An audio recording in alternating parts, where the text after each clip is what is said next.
Today I want to share a recipe with you that often appeared in my childhood, and that was Ochsenschwanzsuppe, which is essentially oxtail soup, or I like to actually make it more of an oxtail stew. What better than to go directly to the source? I went to my mom and I said, do you still have your recipe? And she did. She sent it to me. She photographed it and I printed it out. So here's mom's original oxtail soup recipe, Ochsenschwanz ragout she called it, which is essentially more like a stew than really a soup. What I have done is, and this wasn't really the original way for her to make it, but she's evolved over the time, I guess. I have overnight marinated my oxtail pieces in buttermilk. That makes it a little bit more tender, and even though oxtail, when you make it correctly, is super tender, this adds another layer. So what we need to do now is we need to drain it off, because once we start sauteing this at high heat, there's going to be a lot of splattering, and even more so when it's full of buttermilk. So let's clean this up a little bit.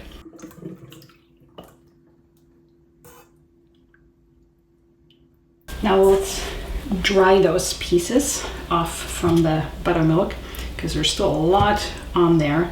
And again, I don't want everything to be splattering everywhere. And there's some smaller pieces, the end pieces of the tail. This is a true nose to tail recipe. Might need some more paper towels here just to dry everything off. You definitely need more paper towels. If you don't mind all the splattering, I guess go ahead, but also the less moisture in terms of water you have, the higher the temperature, because water evaporates and creates a cooling effect for your sauteing. And if you really want to brown those meat pieces, then you want high heat, and you don't want the heat to be lowered by buttermilk or water coming from it. My stove is already going, and here I have some Butterschmalz, which I got in Germany and actually brought back with me. Essentially, it's almost like ghee. It's very similar to ghee. You can use lard for this. You can use ghee for this. You can use any neutral oil with a high smoke point. But I just love using this. And I'll add a good helping. And I'm not sure how much it really helps, but I have this. It's called a splatter guard. It helps a little bit because I know there will be splattering.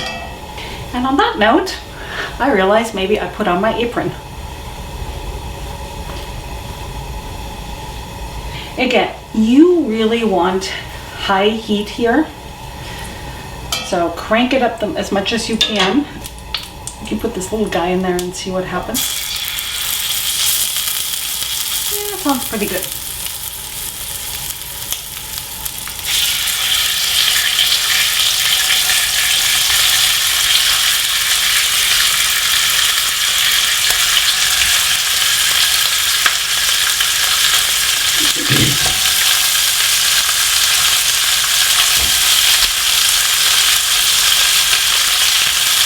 Now we'll go ahead and just brown these from all the sides. That's perfect. I am only getting fat in there. I'm not getting a whole lot of water in there, which is perfect to create that browning that creates that really deep flavor that we're also after. Because I want to brown my veggies in this fat, I will remove these from this pot here. Nice and brown, exactly what we wanted.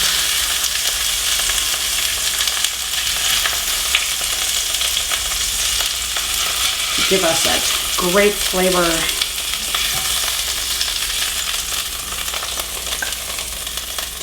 So now I'm gonna just chop up these veggies. Let's see what it says. It's a very basic recipe. It's one of those older recipes where people tell you basically, it doesn't that, and a little bit of that, and a little bit of that. And that's all you know. Okay, so let's do this here. And these end pieces, I always like to keep in the freezer in a specific specific Ziploc bag because this is great for making bone broth. And celery root is always really interesting because it has all these little nooks and crannies here, so we'll have to cut around those as best we can without losing too much of the actual root. And that gives it a nice, slightly salty flavor because celery is, has that taste. If you can't find celery root, which at least in my area, I can easily get in most better grocery stores. You can also use regular celery, like the stalks. Here's this whole root system. Some people take the tip of a knife and really go in all the nooks and crannies. I don't do that. I think that takes too long. With the leeks, because you often have dirt in here, I like to find the middle here and just cut it open like that, and then I can fan it out, and here's where all the dirt is hiding, and then I can just rinse it under cold water and clean it out. Really easy. This has got to be one of my favorite kitchen tools, my Swiss vegetable peeler.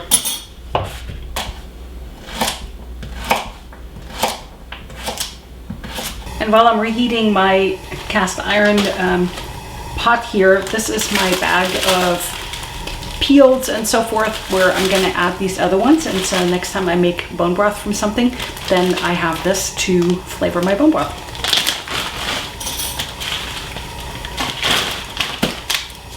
Time to add the vegetables. We can roughly start with the onions and the leeks. No worries if something else sneaks in there.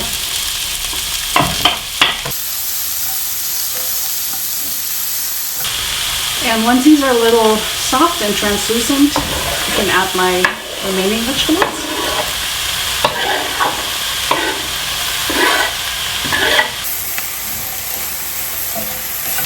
So we'll let these cook for a little bit until they're a little softer, the carrots at least, and the celery.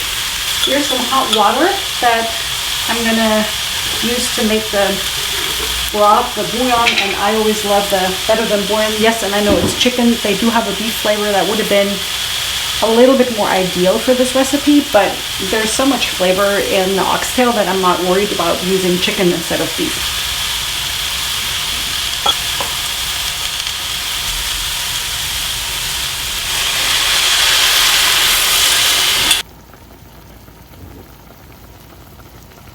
And the goal with this is to cook off any browned on bits that we haven't really scraped off yet, because I don't want them to remain in the pot.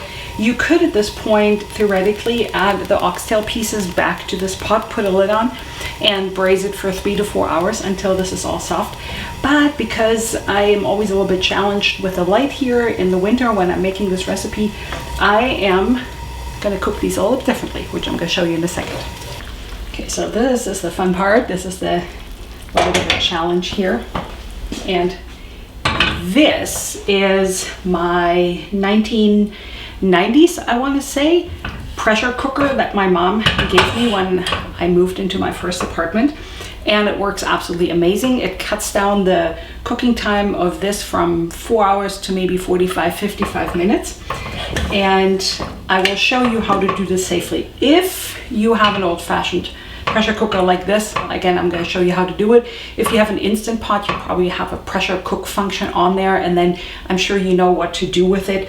But this is what I'm doing. And the first thing is, let's use a ladle to get some of the vegetables in there. Oh, and what I wanted to show you is that I have an insert here, and the reason I'm going to use that is because sometimes in the past, especially with a gas stove, I have found that my food starts burning at the bottom. I don't want that to happen on camera. And I don't want to have to open the pressure cooker all the time to check that there's still enough liquid in there. This will prevent that from happening. So we'll put it, insert in there and add a lot of these vegetables, because then if I pour this in there, I don't get a whole lot of splattering going on.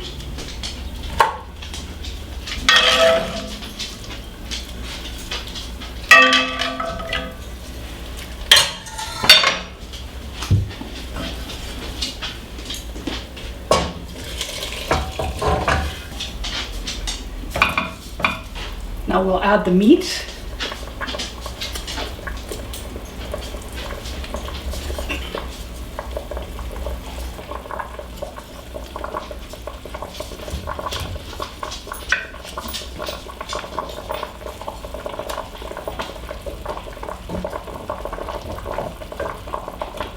We have some spices. We have cloves. We have 2 bay leaves, some juniper berries, and I like to add 2 cups of red wine.